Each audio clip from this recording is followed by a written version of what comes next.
Beautifully appointed baby houses, an elite novelty dating back to the 16th century, were among the many fine household furnishings that made their way across the Atlantic Ocean to colonial America in the 17th and 18th centuries. These cabinet houses were fitted out with the finest miniature items of the day, ignoring for the most part the dictates of scale and embracing the best of what life had to offer. In some cases, the value of certain baby houses and their contents actually rivaled the cost of an owner's residence. Kept locked when not in use, a baby house was a source of great pride reserved for display when company arrived or when festive occasion drew family and friends together. To own a baby house meant you were a person of means. It was not a toy, but more of a pastime for the wealthy, whose social standings were enhanced by these extraordinary possessions. Securing one's place in society by an extravagant display of wealth was not uncommon in the colonies, particularly in the plantation households of the southern United States, where the antebellum taste for opulence played well in miniature. By the 18th century, baby houses were growing smaller and more evocative of true residences, adding exterior architectural elements that became the precursors to a remarkable transition. Within a century, the adult fascination with baby houses would give way to the mass production of dollhouses for children around the world.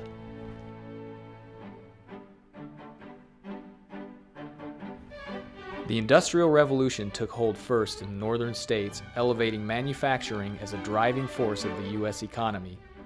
Advances in manufacturing included the development of assembly line production, which streamlined the fabrication of many household and consumer products. Baby houses and finely crafted dollhouses were no exception, and soon inexpensive dollhouses became widely available. As with many other conveniences of the times, families with fewer resources now found themselves able to afford these delightful toys. Chromolithography, a form of color printing, was also developed in the 19th century, advancing manufacturers' abilities to produce attractive paper litho-on-wood dollhouses inexpensively. One of the best-known makers of these ephemeral little houses was the Rufus Bliss Manufacturing Company of Pawtucket, Rhode Island. Bliss dollhouses were among the most richly decorated houses offered by American toy manufacturers at the end of the 19th century. Designed in the late Victorian style, their many shapes and sizes were enhanced by fancy gables and dormers, a variety of porches, balconies, and turned wood pillars. Some houses were made with isinglass windows and lace curtains. Others featured decorative lithographed windows.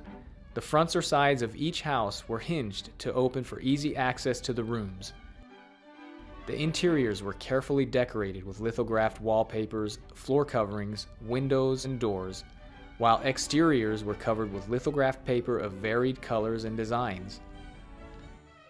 Bliss produced a wide variety of miniature toy buildings, including houses, stores, churches, warehouses, cabins, stables, and even fire stations, using seasoned wood and their signature bright, durable lithographed papers.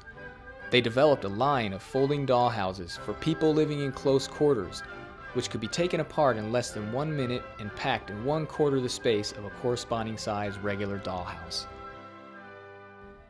The sturdiness, convenience, price, and diverse stylings of the Bliss House continue to make these wonderful antique all-American dollhouses attractive to all Americans more than a century after they were produced.